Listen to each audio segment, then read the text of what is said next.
नमस्कार। आप देख रहे हैं खबरनामा भारत। अभी हम सकरा विधानसभा में हैं और राज्य मझौलिया में हैं, पंचायत राज मझौलिया में हैं। यहाँ पे हम सिटिंग मुखिया और आने वाले चुनाव के प्रतिनिधित्व करने वाले हैं जय कला कुशवाहा जी।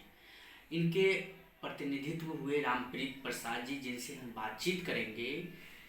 ऐसा एक पंचायत है राज्य मझौलिया जिसपे काफ़ी काम हुआ है, खास तौर पे इस 5 साल में। इससे पहले भी जय कला कुशवाहा जी 2001 से 2006 में मुखिया रहे हुए हैं। इस बार मुखिया बने हैं और फिर आने वाला चुनाव है। जानने की कोशिश करेंगे कि इस पंचायत में ऐसा क्या क्या काम हुआ है। काफ़ी स्मार्ट पंचायत है। स्मार्ट सिटी आपने सुना होगा, लेकिन स्मार्ट पंचायत भी आज आपको हम बताने जा रहे हैं। वहाँ के मुखिया, इनसे हम बातचीत करेंगे। सबसे पहले रामप्रीत प्रसाद जी, हमें जानना चाहते हैं, पहली बार आप मुखिया बने थे 2001 में और 2006 के बीच में। तो इस पंचायत में काफ़ी जर्जर स्थिति रहा। रोड जी। हो, बिजली हो, पानी की समस्या हो या एजुकेशन सिस्टम हो, इस पे आपने बहुत बढ़िया तरीके से, बहुत अच्छे अपने हिसाब से काम किया। फिर ये 10 साल में ऐसा क्या हुआ जो फिर से ये इस पंचायत में वही हाल बन गया। जी, मैं रामप्रीत प्रसाद कुशवाहा, ग्राम पंचायत राज मझौलिया का 2001 से लेकर 2006 तक मुखिया के रूप में काम किया, जनता का सेवा किया। और उस समय जो हमारे यहाँ व्यवस्था पंचायत की थी, चूँकि 1978 में जो चुनाव हुआ पंचायत का, उसके बाद ये 2001 का चुनाव हुआ। यानी 22 साल के बाद बिहार सरकार ने पंचायत चुनाव कराया। और उस बीच में जो प्रशासनिक व्यवस्था थी, वह व्यवस्था अफसरों के जिम्मे था। और अफसरशाही के कारण पंचायत की स्थिति जर्जर हो चुकी थी। और पंचायती राज व्यवस्था लागू होने के बाद प्रथम चुनाव 2001 में हुआ। और जब मैं जनता के द्वारा जब चुन करके मैं इस पंचायत का मुखिया बना, तो उस समय में हमारे गांव की जो सड़क थी वो पूर्ण रूपेण कच्ची था। हमने 5 एजेंडा को प्रमुख रूप से रखा, जिसमें शिक्षा, स्वास्थ्य, सड़क, बिजली और पानी, इन 5 मुद्दा पर हमने काम किया। और हमको कुछ सफलता मिली, जिसमें कि सरकार के द्वारा जो फंड प्राप्त हुआ, योजनाएं केंद्र सरकार, राज्य सरकार के द्वारा जो योजना मिली, राशि आवंटन हुआ। उस समय में जवाहर रोजगार योजना होता था, और जवाहर रोजगार योजना के तहत ही जो सड़कें जर्जर थी, उसको हमने मिट्टीकरण और ईंट सोलिंग कराया। और पूरे पंचायत में हमने इस कार्य को पूरा करके और एक नए सड़क का निर्माण किया। शिक्षा पर भी हमने काम किया। और हमको 2003 में शिक्षा मित्र के पद पर नियुक्ति करने का अवसर प्राप्त हुआ। उसमें भी हमने जो 37 शिक्षकों का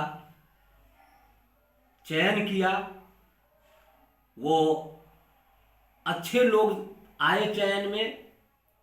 और हम अपनी ओर से भी शिक्षकों के साथ, छात्र छात्राओं के साथ समन्वय बना करके और शिक्षा को आगे बढ़ाने का काम किया। स्वास्थ्य केंद्र हमारे यहाँ नहीं था, जिसका हमने आधारशिला रखा, निर्माण कार्य शुरू कराया। पानी की समस्या को दूर करने के बाद जगह जगह पर हमने चापाकल का निर्माण कराया। पीएचडी विभाग से भी हमने चापाकल लगाने का काम किया और बिजली की व्यवस्था बद से बदतर उस कार्यकाल में था 2001 से 6 में कि हमारे यहाँ ही क्यों, पूरे अगर सकरा की बात करें, ग्रामीण क्षेत्रों की बात करें, तो बिजली उस समय देखने को मिलता था। 24 घंटा में अगर 2 से 3 घंटा 4 घंटा भी अगर बिजली मिल जाती थी तो वो बहुत कहा जाता था। इस तरह से हमने इस 5 एजेंडा पर काम किया और इसके अतिरिक्त जो सरकार के तरफ से योजनाएं थी, गरीबी रेखा के अंदर आने वाले लोगों को आवास योजना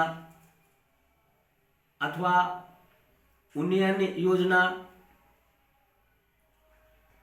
वृद्धावस्था पेंशन योजना, दिव्यांग पेंशन योजना, विधवा पेंशन योजना, इस तरह की जो सारी योजना थी, उन सारे योजनाओं से हम अपने जनता को लाभान्वित कराया और लाभान्वित कराने के साथ अधिक से अधिक लोगों को योजनाओं का लाभ दे करके उन लोगों को सुख सुविधा देने का काम किया।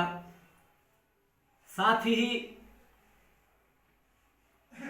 जब कार्यकाल की समाप्ति हो गई तो माननीय मुख्यमंत्री जी नीतीश कुमार जी के द्वारा ये पंचायत में आरक्षण की व्यवस्था की गई और आरक्षण के क्रम में ये हमारा पंचायत अत्यंत पिछड़ा वर्ग घोषित हो गया, जिसके कारण हमको प्रतिनिधित्व करने का 6 के बाद समाप्त हो गया, मौका नहीं मिला। लेकिन जो हमने पूर्व में काम किया था 1 से 6 तक, उस लिहाजन जनता ने हमको सम्मान के साथ कहा कि ठीक है, अरे आपका यहाँ प्रतिनिधित्व नहीं होगा लेकिन कहीं तो सम्मान मिलना चाहिए। और उस परिस्थिति में जनता ने हमको ये सहकारिता विभाग यानी प्राथमिक कृषि सहयोग समिति, जो पैक्स हमारे यहाँ है, उस पैक्स का चेयरमैन बनाने का काम किया, सम्मान दिया, मौका दिया। उस में रहते हुए भी लोगों को हमने जो हमारा तकनीक है, जो हमारा सेवा देने का तौर तरीका है, समाज को सींचने का तौर तरीका है, क्योंकि 2001 से 6 के बीच सरपंच का चुनाव नहीं हुआ था, तो दोनों जिम्मेवारी हमको ही देखना पड़ता था। और उसके लिए हम कमेटी बनाए हुए थे, सामाजिक न्याय समिति, और उस समिति के माध्यम से लोगों को न्याय देने का काम करते थे। लोगों ने इस कार्य को सराहते हुए और इस को जो अवसर पैक्स में अवसर दिया, और ताकि हम पैक्स में प्रतिनिधि रह करके भी जनता के बीच सेवा करते रहें, तो पुनः 5 साल ये इसका भी कार्यकाल हुआ पैक्स का, और फिर दूसरा पैक्स का कार्यकाल हुआ। उस विभाग को देखते हुए और जनता को सेवा देते रहे। इस तरह 2016 हुआ, जब 16 में ये अच्छा ठीक पंचायत का चुनाव। एक सवाल हम मुखिया पे ही रहेंगे। जब आप 2001 से 2006 के बीच आपने इतना सारा काम किया, तो ऐसा ये राज्य मझौलिया पंचायत में ऐसा क्या हुआ कि 10 साल में फिर से हम पिछले 20 साल पीछे चला गया ये पंचायत, क्यों? जी, अब हमने कहा कि सरकार ने जो नीति निर्धारण किया, आरक्षण कर दिया, तो आरक्षण में जो लोग चुन करके आए, पहले 6 से 11 में चुन करके आए सूबेलाल शर्मा, जो नाई जाति से आते थे। अब वो एजेड थे, क्योंकि सरकारी सेवा से वो सेवानिवृत्त होकर के आए थे, इसलिए उनमें काम करने की क्षमता नहीं थी।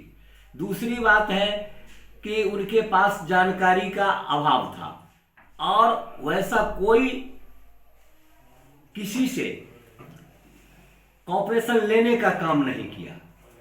तो स्वतः है कि जब आपके पास कार्य करने की क्षमता नहीं होगी, जानकारी नहीं होगी, तो विकास की ओर आप नहीं पहुंच पाएंगे, आपका ह्रास होगा। और इस तरह से उस कार्यकाल में भी पंचायत का ह्रास ही हुआ। 2011 तक आपने बताया, फिर उसके आगे 2011 में जो आए वह भी मोहम्मद शहीद आजाद साहब आए, जो हमारे कार्यकाल में तो डिप्टी मुखिया थे, लेकिन उस कार्यकाल में भी उन्होंने सीखने का काम नहीं किया कि पंचायत क्या होता है। हम पंचायत के मुखिया हैं, तो मुखिया पंचायत का गार्जियन होता है। पंचायती राज में वो एक सरकार है और सरकार का मुखिया है वो, और उसका बहुत सारा दायित्व है और उससे कर्तव्य जुड़ा हुआ है और कर्तव्य के बाद अधिकार है। लेकिन इन दोनों लोगों का जो रहा, अधिकार की परिभाषा को समझे लेकिन कर्तव्य अपना भूल गए, जिसके कारण इस पंचायत का विकास नहीं हुआ, ह्रास हो गया। एक और बात है रामप्रीति जी, जब आपने 2015 से फिर 16 में आए तो फिर से आपको स्टार्ट करना पड़ा जो 2001 में आपने किया था। फिर से इस राज्य मझौलिया को स्मार्ट मझौलिया बनाया, कोशिश की आपने 5 साल बनाने की, और कहीं ना कहीं आपका कोशिश सफल हुआ। बहुत मेहनत की आपने, बिजली हो, पानी हो, या रोड की व्यवस्था हो, या यहाँ के मजदूर लेवल पे। एक बात हमको जाननी है, आपने मजदूर वर्ग के लिए बहुत अच्छा काम किया। ये कौन सा फंड है जो दूसरे मुखिया के लिए भी एक सबक होगी कि पंचायत में फंड आते हैं, आए या ना आए, लेकिन मुखिया के अंडर में अगर एक फंड है तो हमारा अधिकार बनता है कि हम पंचायत में जाए, मजदूर वर्ग को बताए कि ऐसा फंड है, आप इस फंड का लाभ उठा सकते हैं।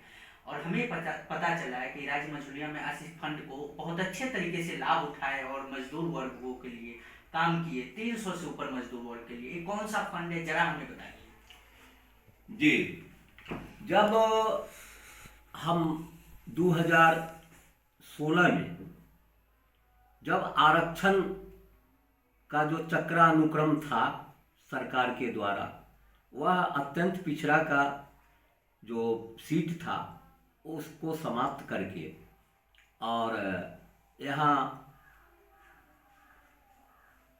सामान्य महिला का सीट बनाया गया, तो लोगों का आग्रह हुआ और लोगों के द्वारा आग्रह करने के बाद हमने अपनी पत्नी श्रीमती जयकला कुशवाहा जी को मुखिया के रूप में नामांकन कराया और जनता का स्नेह और प्रेम मिला और उन्होंने अपने मत से इनको विजयी बनाने का काम किया। और विजयी बनाने के बाद उनका प्रतिनिधित्व पुनः करने का हमको अवसर मिला।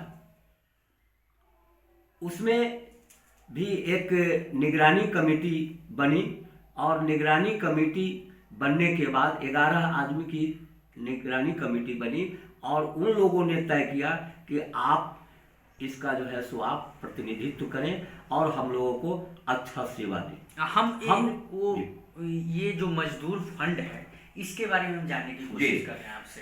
तो उस पर जब हमने काम शुरू किया तो हमने पूर्व में भी कहा है कि मनुष्य के जीने के लिए अथवा विकास के लिए ये 5 जो मूलभूत सुविधा है, शिक्षा, स्वास्थ्य, सड़क, बिजली और पानी, ये मूल आधारभूत सुविधा है, वह तो पूर्व में भी हम कर चुके थे और उस पर मेरा विशेष रूप से फोकस रहा।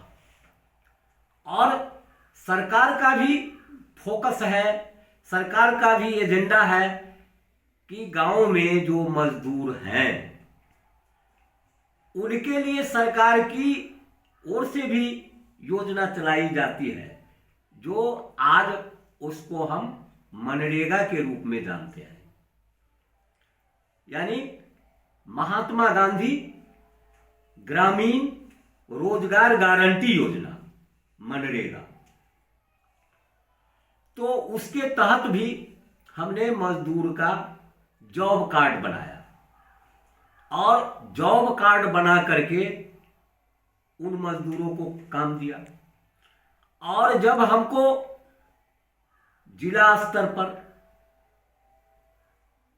बैठक में गए तो वहां हमको जानकारी प्राप्त हुई कि मजदूरों के लिए एक विभाग खास करके है, जिस विभाग का नाम है श्रम संसाधन विभाग। और वह विभाग वैसे मजदूर जो भवन निर्माण का काम करते हैं, चाहे वो सरकारी भवन का निर्माण करें, चाहे गांव ग्राम में भवन का निर्माण करते हो, यानी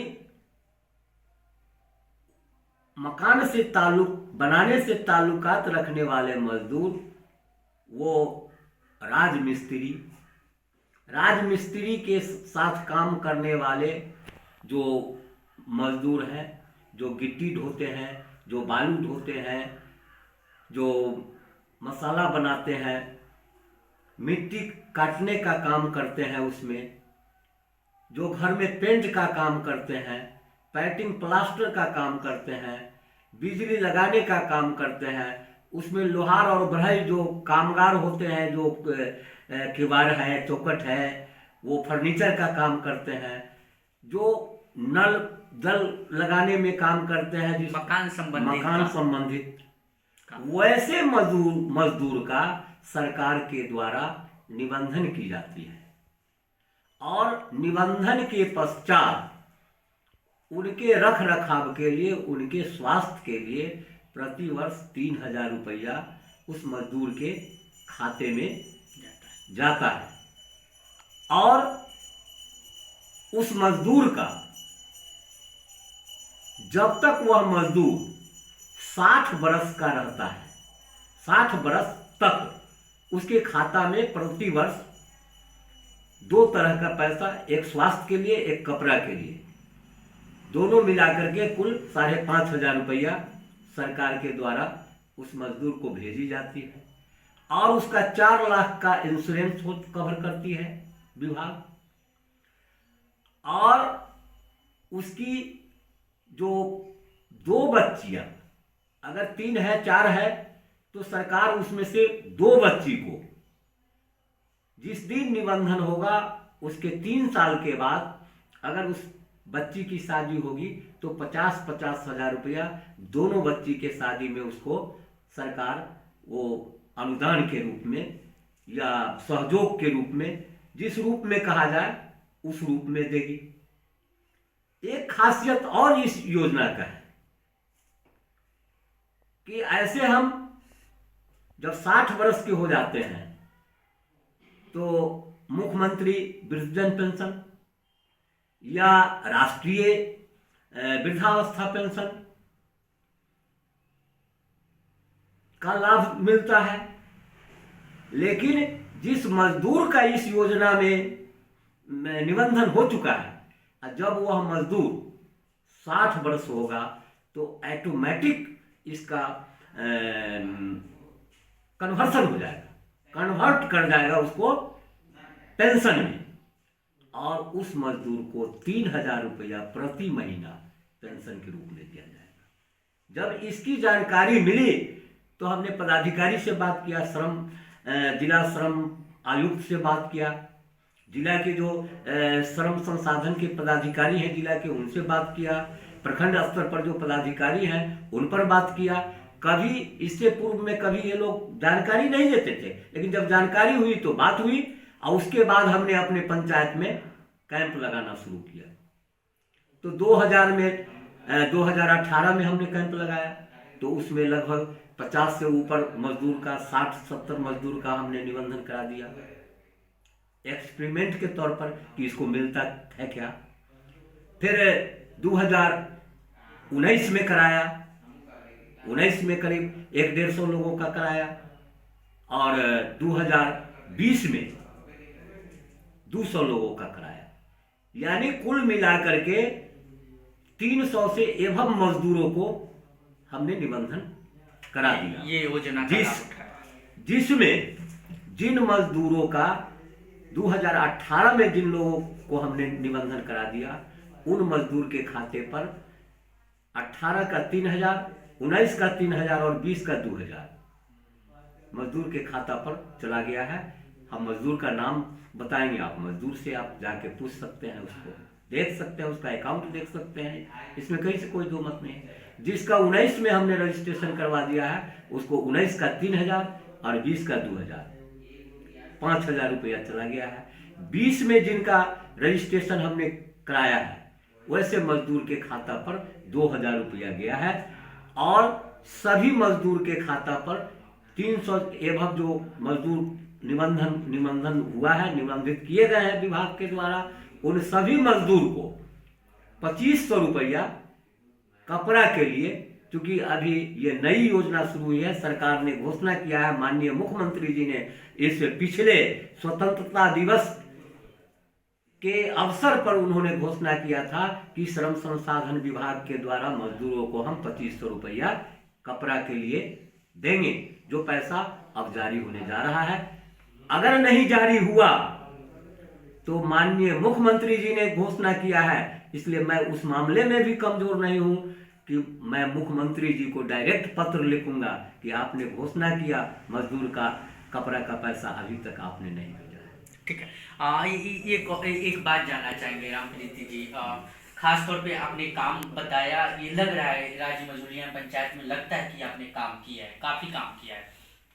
हम जानने की कोशिश करेंगे, जब लॉकडाउन हुआ था तो आपके यहाँ पर कितने मजदूर वासी आए हुए थे?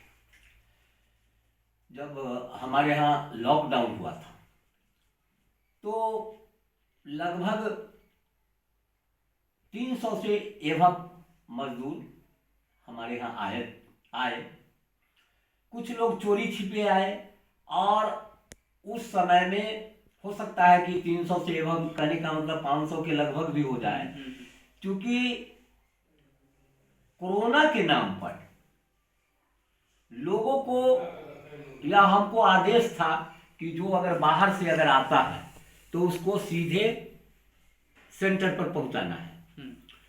तो इस डर से भी लोग छुपाते थे कि अगर हमको पता चल जाएगा कि हम बाहर से आए हैं तो हमको सेंटर में रहना होगा, 14 दिन का जो अथी होगा, 14 दिन क्वारंटाइन करेंगे। तो ऐसे लोग भी बहुत लोग थे जो छुपे रुस्तम रह गए, लेकिन हमारे यहाँ लगभग 150 से 200 लोगों का सेंटर पर एडमिशन हुआ। उनको सारी सुविधा हमने उपलब्ध कराया, मास्क से लेकर के सारी मास्क है, साबुन है, सैनिटाइज है, समय समय पर सब कुछ, डीडीटी का छिड़काव वगैरह 2-2 बार हमने पंचायत में छिड़काव कराया है, मशीन के द्वारा कराया है, बड़ा मशीन से। ठीक है। और वो कराया। उसके साथ साथ सरकार के निर्देशानुसार हर परिवार को 4 मास्क, 2 साबुन जो देना था उसका भी वितरण करवाया। और शेष जो हमारा वो चारों जो एजेंडा, 5 एजेंडा है, उस पर जो हमारे यहाँ का सड़क जर्जर स्थिति में था, हम माननीय मुख्यमंत्री जी के मुख्यमंत्री ग्राम सड़क योजना से और सांसद योजना से, विधायक योजना से, और पंचायत में जो हमारा योजना है मुख्यमंत्री 7 निश्चय योजना अथवा 14वीं वित्त आयोग, 15वीं वित्त आयोग, पंचम वित्त आयोग, इन सब से जो हमको राशि प्राप्त हुआ, ये सारे पैसा को हमने सड़क बनवाने में, क्योंकि सड़क महत्वपूर्ण चीज है जी। हर दृष्टिकोण से। अब 90% हमारे पंचायत का सड़क बन चुका है, 10% जो सड़क रह चुका है, यानी 10% में मान करके चला जाने की 2 किलोमीटर हम मानते हैं उसको। 2 किलोमीटर सड़क जो हमारे यहाँ सिर्फ सोलिंग बचा है, जिसको कि मैंने पीसीसी कहा जाए या कालीकरण कहा जाए, वो करना बच गया है। बाकी शेष जो हमारा सारा था वो सब इन सारी योजनाओं से हमने पूर्ण कर दिया है। और स्वास्थ्य उपकेंद्र जो जिसका आधारशिला हमने रखा था, 10 साल गुजरने के बाद 2 टर्म मुखिया गुजर गए, 2 मुखिया गुजर गए, लेकिन उन्होंने उसको आगे नहीं बढ़ाया। उसको भी हमने स्वास्थ्य केंद्र को पूरा कर दिया और उसको रेफरल अस्पताल के डॉक्टर के द्वारा उद्घाटन करा के उसको विधिवत संचालन करा रहे हैं।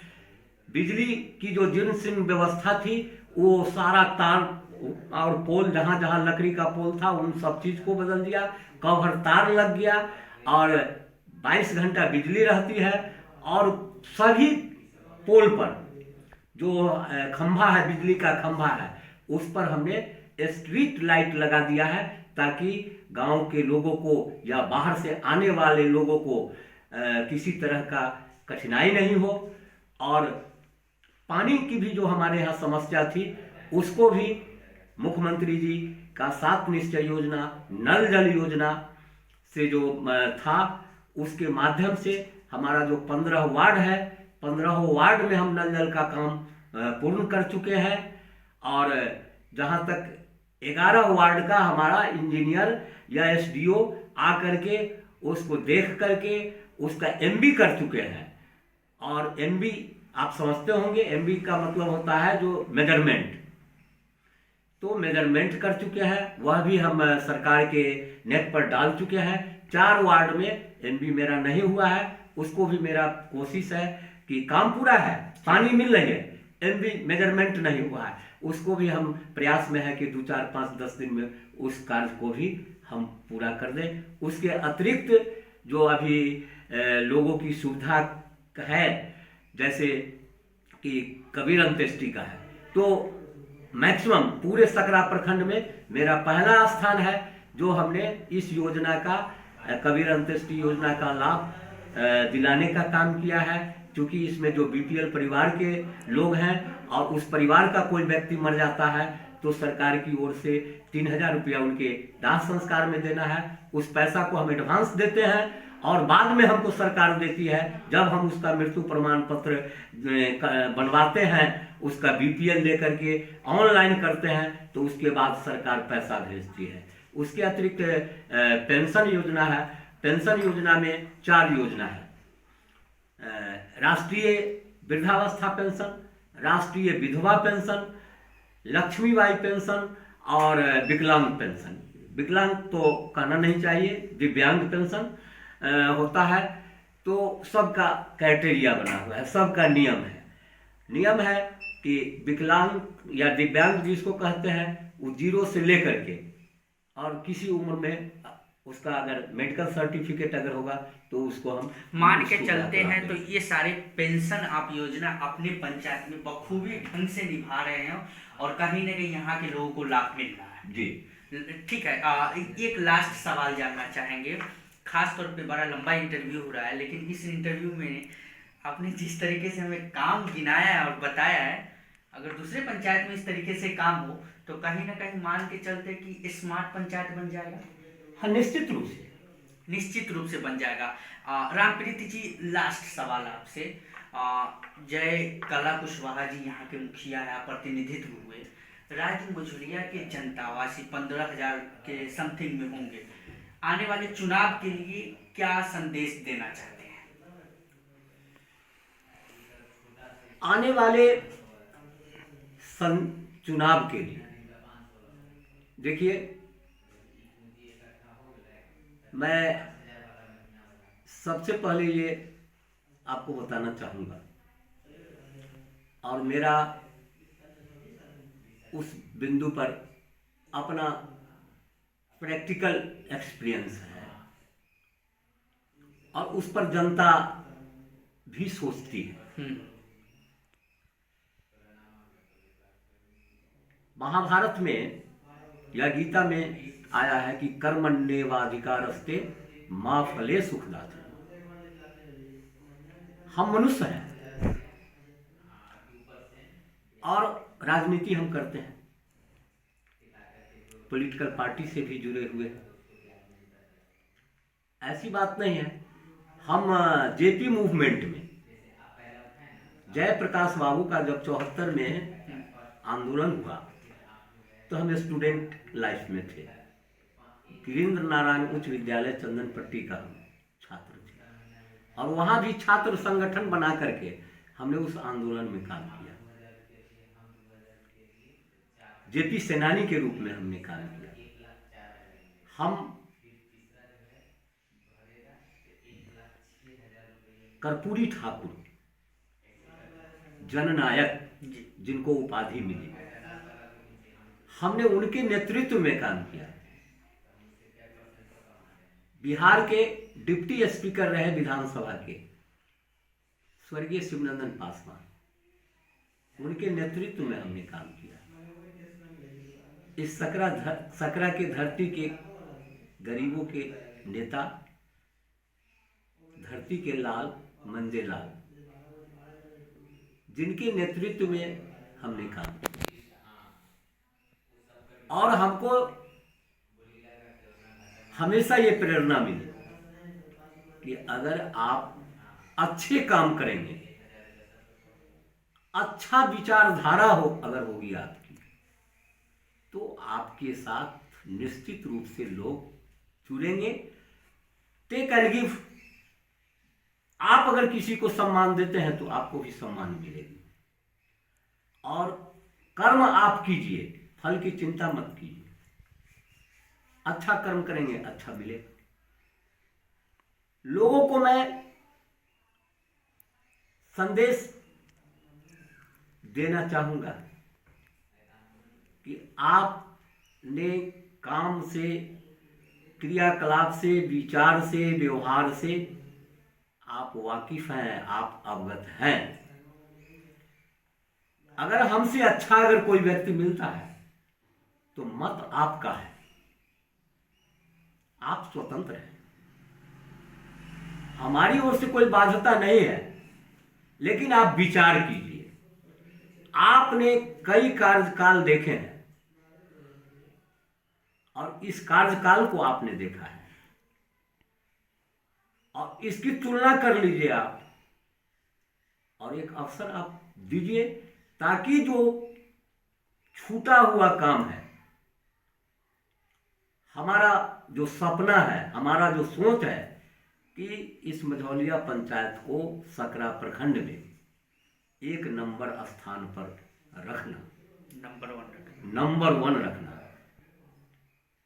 हर मामले में, उस काम को हम इस आने वाले 5 साल में पूर्ण कर देंगे। क्योंकि हमारे यहाँ किसी तरह का कोई भावना नहीं है, किसी के साथ न भेद भावना है, किसी के साथ कोई द्वेष भावना है। कबीरदास जी ने कहा कि कबीरा खरा बाजार में पूछत सबका खैर, ना काहू से दोस्ती ना काहू से बैर। जब हम इस कुर्सी पर बैठते हैं तो हम समझते हैं कि पूरे पंचायत का गार्जियन है, इस पंचायत के सरकार के मुखिया है।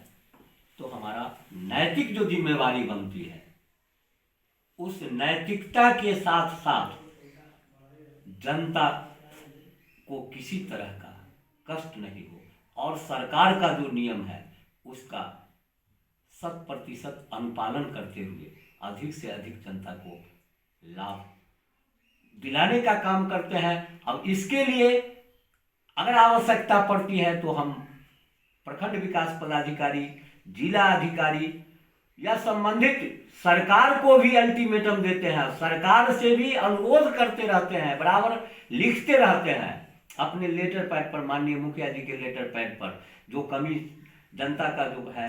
दूसरा चीज है कि हमारा कुछ सिस्टम है, सिस्टम में है कि जनता को कहते हैं कि आपको किसी तरह का कष्ट हो आप डायरेक्ट हमारे यहाँ कष्ट रखिए, हमसे जो होने वाला होगा हम करेंगे, नहीं होगा तो आपके लिए ग्रीवांस करेंगे, अगले पदाधिकारी से इसको रखेंगे। पंचायत समिति की बैठकें होती है, उस बैठक में भी उस मुद्दा को उठाते हैं और वहाँ से सॉल्व होता है। तो जिस तरह का कार्य होता है उस तरह का कार्य करने को हम तत्पर रहते हैं। अब हमारे अथी में मात्र 3 चीज जो है वो अभी बचा हुआ है।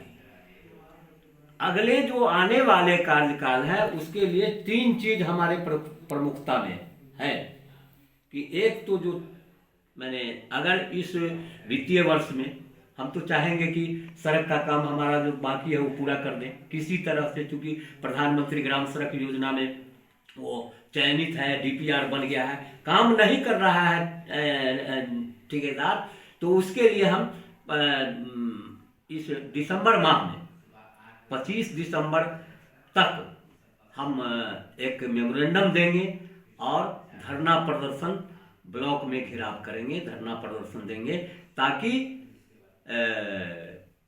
इस ठेकेदार के द्वारा इस सड़क का काम हो जाए। दूसरा चीज है कि पंचायत में हमारे यहाँ सरकार भवन निर्माण के लिए सरकारी जमीन उपलब्ध नहीं है, जिसके कारण हमारे यहाँ कार्य करने में कर्मचारी से लेकर के और सभी लोगों को कठिनाई होता है। एक हम माननीय जॉर्ज फर्नांडिस साहब के आभारी हैं जिन्होंने अपने कार्यकाल में एक सामुदायिक भवन दे दिया और उसी छोटा सा रूम में हम पंचायत का कार्यालय चलाते हैं। कभी अगर अवसर मिले तो आप हमारे पंचायत कार्यालय का आप निरीक्षण कर सकते हैं, देख सकते हैं कि जो हमारी विधि व्यवस्था ठीक है उस पर हम ठीक कैसे करें। ठीक तो आपको कहना है, जनता को कहना है हमारे कार्य से। और देखिए 2 बात होती है, कुछ लोग तो विरोधी होते ही हैं, तो विरोधी के मन में हम कितना भी कुछ कर देंगे क्योंकि उनके दिमाग में बैठा हुआ है विरोध, जबकि मेरा सिद्धांत उससे हट गया है कि अगर आप अच्छा करते हैं तो ठीक है, हम अच्छा कहें। तीसरा काम क्या है? तीसरा काम यह है, तो ये सरकार भवन के लिए हम प्रयास में हैं, आग्रह किए हैं एक व्यक्ति को और वह व्यक्ति देने को तैयार हो गया है कि सरकार का कंडीशन है कि 50 डिसमिल राज्य सरकार के नाम से, राज्यपाल के नाम से डोनेट जब हो जाएगा तो हो जाएगा। वो लगभग वो काम हुआ है। हम एक आवेदन अंचल अधिकारी को दिए हैं कि इन व्यक्ति का जमीन आप हमको मिल रहा है, आप जिला पदाधिकारी महोदय के यहाँ भेजिए ताकि राज्यपाल के नाम से जब होगा तो उसका हमको ये रजिस्ट्रेशन चार्ज जो है, सरकार का निबंधन शुल्क है, वो फ्री होगा।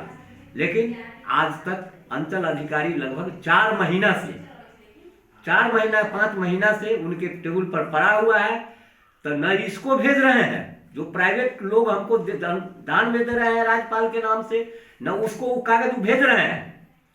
और यहाँ जो सरकारी जमीन है, हाट है, हाट के किसी कोने में बन सकता है, पोखर है उसके भिंडा पर बन सकता है, अदर पंचायत में बना है सरकार भवन, लेकिन ये अफसरशाही में ये हमारे अंचल अधिकारी न ये उस पर एनओसी दे रहे हैं न उस हाट के जमीन में दे रहे हैं, जबकि हाट का कोई उपयोग नहीं होता है। हाट पहले बहुत बड़ा हाट लगता था, अब वो 4 एकड़ 5 एकड़ का है, जबकि 50 डिसमिल एगो कोना में चला जाएगा। तो ये सरकार के लोग हैं और सरकारी कार्य में अब क्या है उन लोगों का मनसा वो तो हम नहीं आने वाले वक्त आदि। तो ये परिस्थिति है। और तीसरा चीज है, लास्ट है कि ये स्वर्गवासी हो गए कैप्टन जय नारायण निषाद, और आज वर्तमान में हमारे सांसद हैं अजय निषाद, उनके सुपुत्र हैं, उनको विरासत में मिली है। विरासत में मिली है न कि उनके मेहनत पर मिली है, लेकिन वो वंचित समाज के नेता थे। अब वो वंचितों का मामला, और खास करके मैंने वंचित समाज में मुस्लिम को वो ज्यादा ये करते थे, हर जगह के कब्रिस्तान की घेराबंदी हो गई, लेकिन हमारे यहाँ का जो पंचायत का जो कब्रिस्तान हुआ उसकी उसका घेराबंदी नहीं हुई, जिस पे आप काम करने वाले हैं।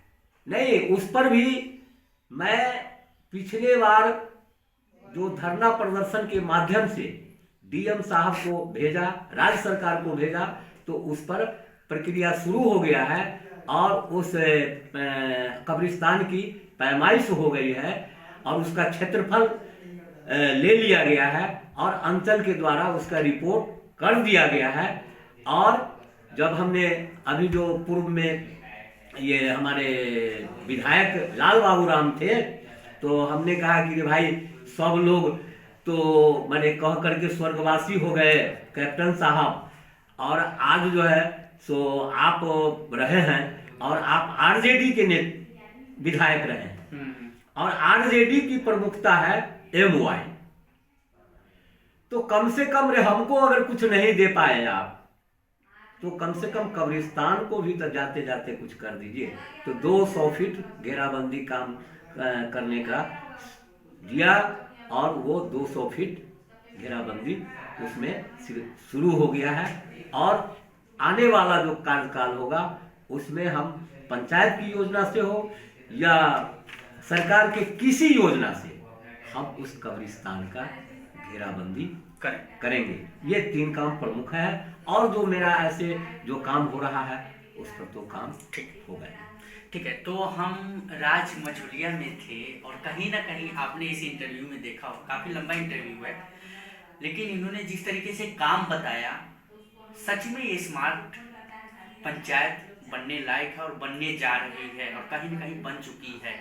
अब देखते हैं आने वाला चुनाव में जयकला कुशवाहा जी फिर से चुनाव लड़ेंगी और फिर से मुखिया बनने के प्रबल दावेदार मानी जा रही है। और देखते हैं अगर बन के आते तो जो 3 काम इन्होंने बताया है वो कितना जल्दी काम होता है। खास तौर पे एक ऐसे पंचायत में यहाँ के राज मझोलिया की जनता रह रहे हैं जिसमें काफ़ी बेरोजगारी, शिक्षा का अभाव हो या स्वास्थ्य के अभाव हो या बिजली पानी, जो समस्या थी उन्होंने 5 साल में जिस तरीके से यहाँ के मुखिया ने काम किया है, ये बहुत ही सराहनीय वाली बात है। खास तौर पे लॉकडाउन में जितने मजदूर लोग आए उसमें काम हुआ, ये बहुत ही बढ़िया बात है। और साथ में अब देखते हैं कि आने वाला चुनाव में अगर जीत कर आते हैं तो कितना काम होता है। कैमरामैन रवि के साथ मैं राजीव गुप्ता।